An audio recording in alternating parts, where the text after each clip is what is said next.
Hello and welcome to my channel. My name is Jenny. I'm from jennycarddesigns. Thanks so much for joining me today. My YouTube channel contains content that is intended to share paper crafting tutorials and inspiration with all of you. I hope that you enjoy. Okay, I had a few things that I wanted to share with you today. You may have seen some of these things in my previous videos, but if you haven't, these are some really cool items that are available in my online store. These are designed to hold your ink pads, and this is a new collection that I carry, a solid black line. I really think it allows your colors to pop, and if they get messy and dirty, you're not going to see it, so I think that kind of looks neat. I also have a new glue pen holder in my online store that matches the black line. I'm going to show you what all of these are in just a minute, and we'll just go through one by one. So first we have the glue pen holder, okay, and it just sits on your desk. And if you've seen any of these tubes by like Lawn Fawn or Gina K or Honeybee, basically what it is, you just pop your little glue into the holder and it grabs a hold of the lid, and then you can unscrew it and have your glue upside down and at the ready for whenever you want to use it. And then with the cap being in there, it will collect any drips or anything like that, and it'll keep your glue primed and ready. So that's kind of fun. I like having this for my projects so that I can easily glue things down and not have to shake my tube or worry about air bubbles and stuff. So I like having that. So that's available in my shop. The next thing I have are these ink pad holders. So there are three designs. First, we have the regular die ink pad holder. We have a mini ink cube holder, and we have a distress ink pad holder. Okay, so let me show you, for example, for the distress ink, I've got this upside down. We're going to put the ink pad in the bottom, the lid in the little holder. There's a little finger notch there so that you can grab it out easily, and same with on the side here. There's little finger notches to pull those out. And then your tool sits conveniently inside of the little holder so that if you're ink blending projects, then you can leave it on your surface and not have to hold the ink pad. And it's just a fun, neat little tool to have. So it also has little rubber feet on the bottom to keep it from sliding around on your work surface so that you're able to ink up your ink pad without holding on to it and you're getting your fingers all inky and transferring that to your project. Okay, so the ink cube holder is designed to be the same. I'll pull out some ink cubes here. I have a few different sets in these little Tim Holtz tins. And basically, you put your ink pad in and your lid and so on, so you can have multiple colors with the lid above it so that you can see, you know, what color you're working with easily, and you're able to just pick up your ink onto your brush and go to town with ink blending. And then lastly, we have the regular die ink pad holders. And let's see, we've got an ink pad here. This just sits in the holder. You put your lid on top and you're able to ink up your brushes without holding on to the pad and transferring that to your hand. Okay, and you can see what I mean by the black allowing the color to pop out. I think I'll put a bright colored ink cube in here so that you can see as well. So it just allows you to see that color with no other sort of interference. Okay, that's what I really like about the black line. So that's kind of where I went with it. I think it's easier to carry one color, and then they'll always be in stock, and I don't have to worry about them going out of stock. Let's clean these up. I'm going to put these away for now, and then I want to pull in something that I don't carry this in my online store, but I wanted to share this with you, a storage method for my stencils. I picked up this scrapbooking album, and it is an 8x8. It's got a nice sturdy heavy cover, and the pages inside are black. So what I've done is popped in my stencils and labeled each of the pages, and this is not a permanent label. I can peel this off if I want to change it or move things around, and these little book screws come out so that you can put new pages in if you want to build up and add more. This particular one came with 50 pages and it can fit 100 stencils. So I've got all of my stencil collection in this little binder, all labeled, and I keep my Gina K stencils together, and then I keep, you know, my Alta New stencils. Oh, there's quite a few Gina K. Alta New stencils are here, and then towards the back I have some Simon Says Stamp and a few other mixtures. And then I have my own line of stencils that I carry. I don't think there's any in the shop right now, but I'm working on some new designs, some nice layering shadow sentiments and things like that. So you'll see those coming soon. But I have my own little line of stencils that I've created. And I've even shared some videos on how to create stencils like this. And I'll link to that video so that you can check that out. Here are a few of my own Rainbow Builder stencils and heart stencils. And then just some extras. And then I have a little bit of room to grow in the back here. So should I want to purchase some new stencils, and even if I want to add them to, you know, the Alta New section or the Gina K section, I can just undo those screws and switch the page to fit in between. So that's kind of cool. I like that. So I feel like having this book and those pages with the black, it really lets me see the stencil, and I'm able to flip through and look for something that will match my project, or something that will inspire me or remind me of something that I haven't used. So before, my stencils were in a little tub and I'd have to like flip through them, and I couldn't actually see the image itself. I'd have to pull it out and look at it. And I feel like this will get me using my stencils more. And yeah, like this one here, this Gina K Layered Confetti, I've never used it. This Layered Hearts, I've only ever used it once and I loved it, but I forgot about it. I had it tucked away, and that's the case with lots of these stencils. They were tucked away and never used. And I'd really like to, you know, pull these out and get some use out of them on my card projects. And I'm sure you might feel the same. So again, this is an 8x8 scrapbook. It fits regular stencils perfectly. I even have a couple of mini slimline stencils in here somewhere that seem to fit fairly well. The regular slimline stencils don't fit. They stick out, and I kind of don't like that. I only have like 2 of those, so it didn't really bother me that they didn't fit. But other than that, this is a great storage option that you can use to keep your stencils organized and at the ready. So I like that. So for today, I'm going to do a little bit of ink blending, and we're going to make a quick card. And I have something to give away at the end of this video. I have this stamp set from jennycarddesigns. This was given to me because there was an error with my order, and it got lost and then sent back, and it took like over 60 days to get to me. And so when it did get sent back, finally, this little package was added in to my box for, you know, for the delay.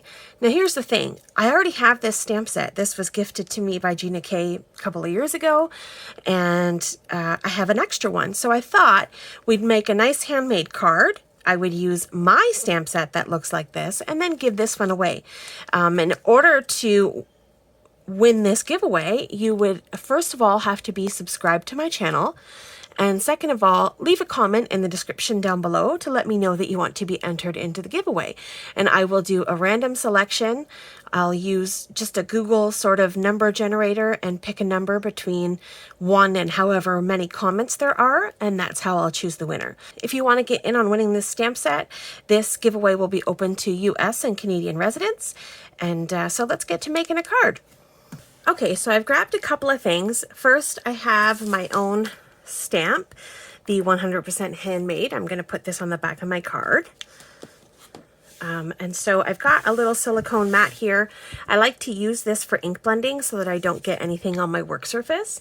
And then I've got a few colors of Distress Oxide ink here. First I have Rustic Wilderness, Uncharted Mariner, and Picked Raspberry. And I'm going to make a beautiful ink blend using these colors. And then I'm also going to use some Bristol Smooth cardstock. This is my favorite cardstock for ink blending. I've got a bunch of these scraps cut up and ready to use for ink blending. So I'm going to grab a piece of that. So this piece measures 3 3/4 by 5 inches. Okay, so this would be a perfect panel for an A2 size card base. Also, if you're wondering, this little mini T ruler is from Simon Says Stamp. I love this little guy. It's the perfect card making T-square ruler. A lot of times you'll find bigger T-square rulers get in the way, and this one is just absolutely perfect for all the things that I need to use it for. So first I'm going to grab some tape. This is some mint tape from scrapbook.com. I'll leave this linked in the description down below. I use this a lot for masking, for taping down stencils and taping down dies and stuff like that. So I got a little bit of that. I've also got just a little piece of frog tape. This used to be my normal go-to tape for taping dies and stuff. I like this. I use it a lot. I just like this big roll for masking. It's a little easier to mask off lots of things instead of using 100 post-it notes. So we're just going to take this little piece and I want to tape it down. Typically my silicone mat would keep everything in place, but just to be on the safe side, I want to make sure it stays in place. All right, so I think the first thing I want to do is lay down some color. So I'm going to start with Rustic Wilderness.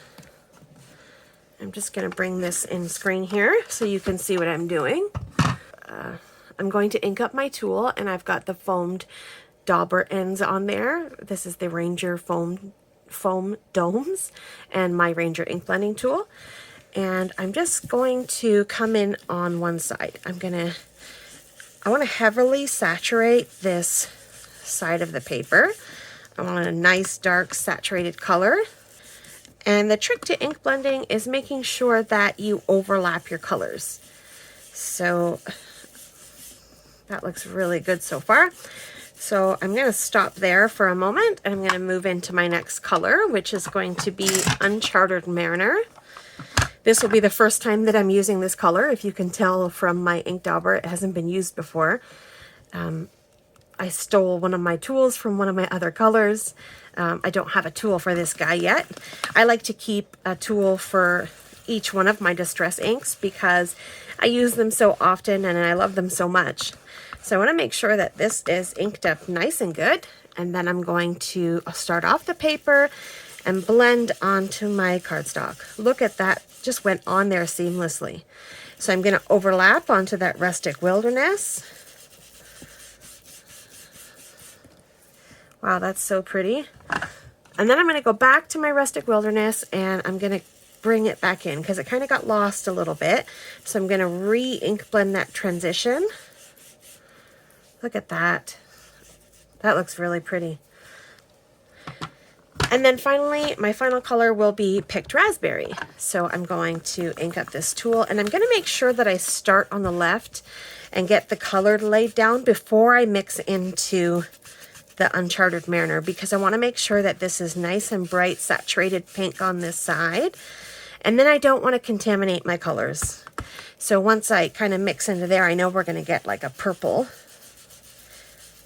just because of color theory. So we may have to come back with the Uncharted Mariner to soften that blend a little. And then back one more time with Picked Raspberry. And then we have a nicer blend going into that Uncharted Mariner. All right, so I like the way this is looking. Now, if you want a better transition, you can keep going. You can continue to ink blend. But I think I'm going to stop there. I think that looks good. Okay. I'm a liar. I'm going to keep going. I'm going to stop. Okay. All right, so there is my beautifully ink blended panel. Now, because it's still wet, I want to make sure that it is good and dried before I move on to my next step. So I'm going to grab my heat tool and I'm going to heat set this ink to make sure that it's nice and dry before I move on. Okay, here we go. Our panel is nice and dry now. Now, in order to test that it's nice and dry,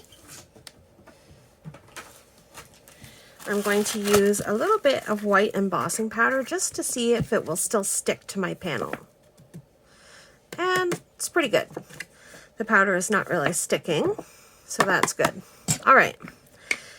So I'm just going to put this away.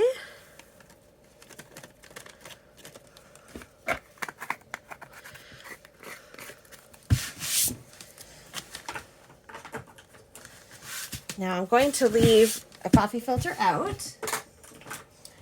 And I'm going to use some of this Nouveau glitter embossing powder. So we've got that. We've got a little bit of Versamark ink, anti-static powder bag, and a paintbrush to sweep away any excess. Okay, so what I'm going to do is pull out my stencils. I want to pick a stencil that I can put over top of my ink blended panel to create a card. So there are many different options that we have, and I want something fun and pretty, and I like those little baby hearts, little dots. This is pretty too.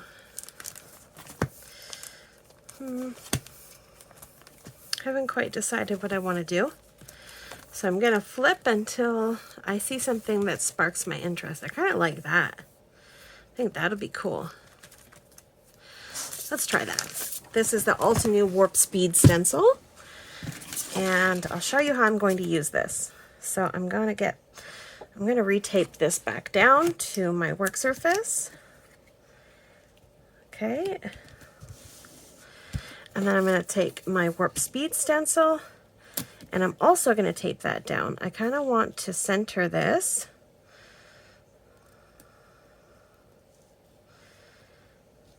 So it's kind of dead center. That's good enough. It's not perfect, but it's good enough. I'll take a little bit of my mint tape here, and I'm going to tape down that stencil. I tore off way too much, but can't go back now. Oh, I forgot I wanted to use my anti-static powder bag first. So I'm going to lift up my stencil, and I'm going to pat this all over my cardstock. Okay. All right. And now I'll put my stencil down. I'm going to take my Versamark ink. Now I have two Versamark inks. I have a dirty one and a new one. My dirty one is for techniques like what I'm going to do here today. And the clean one is for, obviously, for clear or white embossing. But this one is nice and dirty. And I'm going to take it and smoosh it down into my stencil. So I'm just patting it, giving it some pretty good pressure. I want the ink to seep through that stencil and get onto my paper in that Warp Speed pattern. I think that's good. This is a nice juicy ink pad, so we should have a nice image by the time we're done here. Oh yeah, great. It is a little off, it's not perfectly centered, but we can always trim this a little bit. So the next step, I'm going to grab my coffee filter, and I'm going to peel that tape off the back of there. Grab my coffee filter, and I'm going to sprinkle my embossing powder over top of my background. So don't worry if you're using a lot of embossing powder, this stuff will go forever. Even if you dump out the whole bottle, you're just going to tap off the excess and you can put it back in to save the rest for later. So you're not really wasting any. So I want to make sure that all of my inked up edges are covered nicely. And tap off that excess. That looks good. I don't really need the paintbrush. The paintbrush I would just use to flick up any extra pieces or whatever, but it seemed to work out just fine. Funnel that back into my jar, and now we're going to heat set this panel until it's smooth and melted. Now the trick to heat embossing is make sure that your heat gun is good and hot. Okay, and then you want to take it and melt the powder, and as soon as you see the powder transfer, you want to move it away. You don't want to leave your heat gun in one spot to burn and melt the powder, and then it doesn't give a really nice effect. It looks kind of dull and well burnt. So we're going to heat up the heat gun and emboss this panel.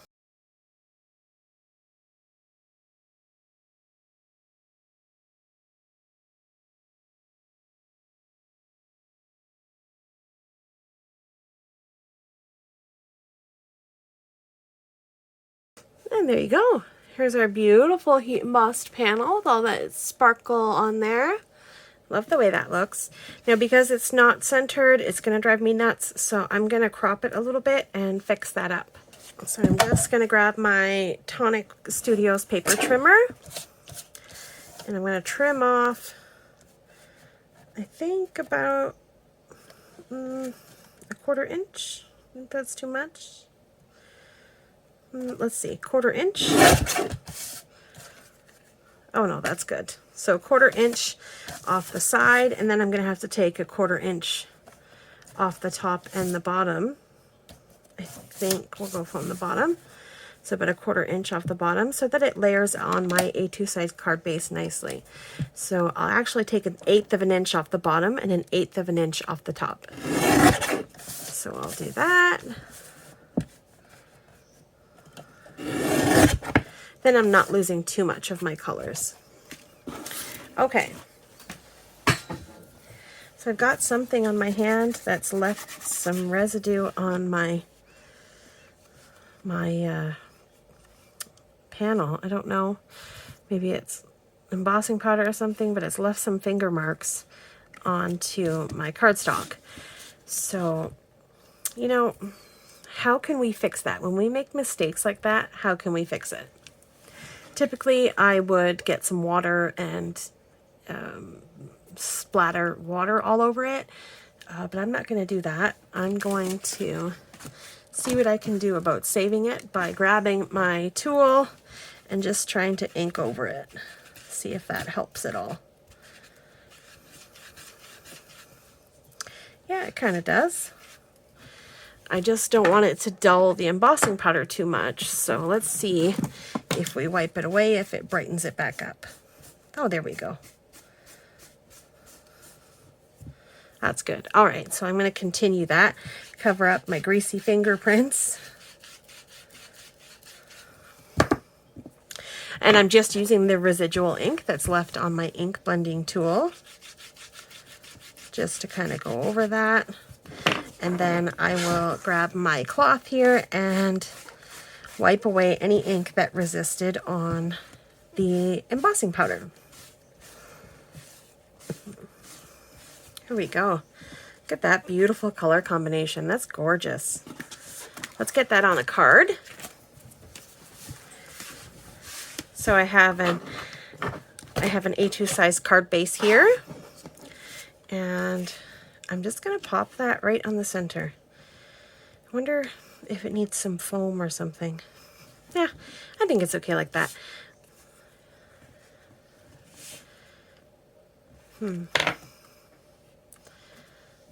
Yeah, I think I'll put the pink at the top. Let's do that. I'm going to grab some adhesive. I've got some dot liner here.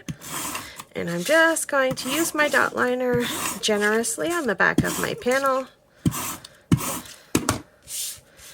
And I'm going to pop this onto the front of my card. There we go. And I'm going to use my cloth to press it down in case I have any more oils or anything on my hand. I don't want that to transfer to this completed project. All right, there we go. So this card still needs a sentiment. We'll figure that out in a second. But I'm going to stamp on the back using my handmade card by. I'm going to stamp with that. So I'm going to pull that little greeting out because I'm going to sign the back of it.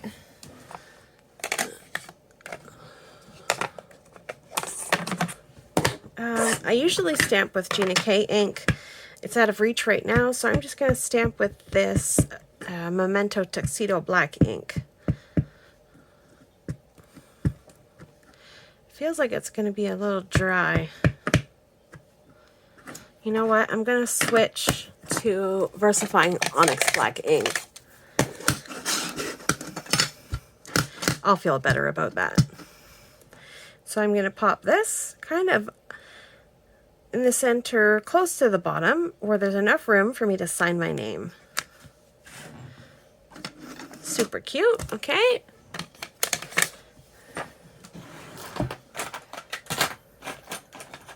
I'm going to grab a pen. I like these Cricut fine tip pens, and I'm going to sign my name.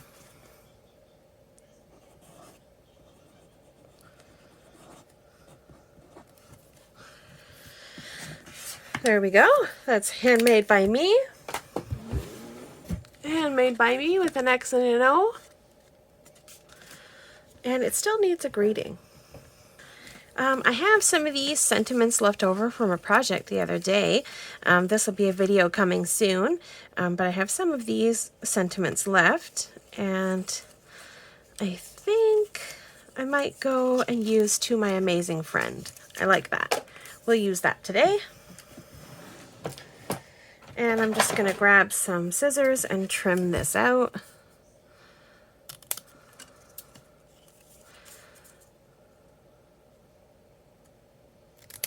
I may even fussy cut around it to make it look like bubble cut die.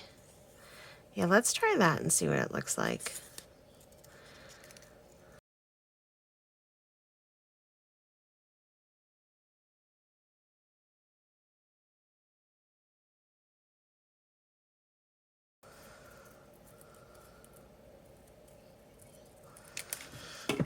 Okay, there we go. That's perfect. All right, so now I'm going to use my silicone mat. I like to use this for absolutely everything. It keeps my work surface clean. And I'm going to apply my adhesive to the back of my sentiment, and then wherever there is silicone, the sticky dot is not going to stick to it. It's only going to stick to my sentiment. So I'm going to get that lined up on right in the center of this card. I like that sort of the word amazing in the center. There we go. That's perfect. All right. So here we have this card for my amazing friend. It's blank on the inside. You can leave a nice little note. And this is a handmade card by me. So what I'm going to do is pop this beautiful stamp set inside of this card, and the winner will be announced in a couple of days. So get your comments in, like and subscribe to my channel, and you could be entered to win this card and this stamp set. Thank you so much for taking time out of your day to spend it here with me. I appreciate the support. Please don't forget to like and subscribe to my channel if you haven't already, and hit that notification bell so that you don't miss any content like today's video.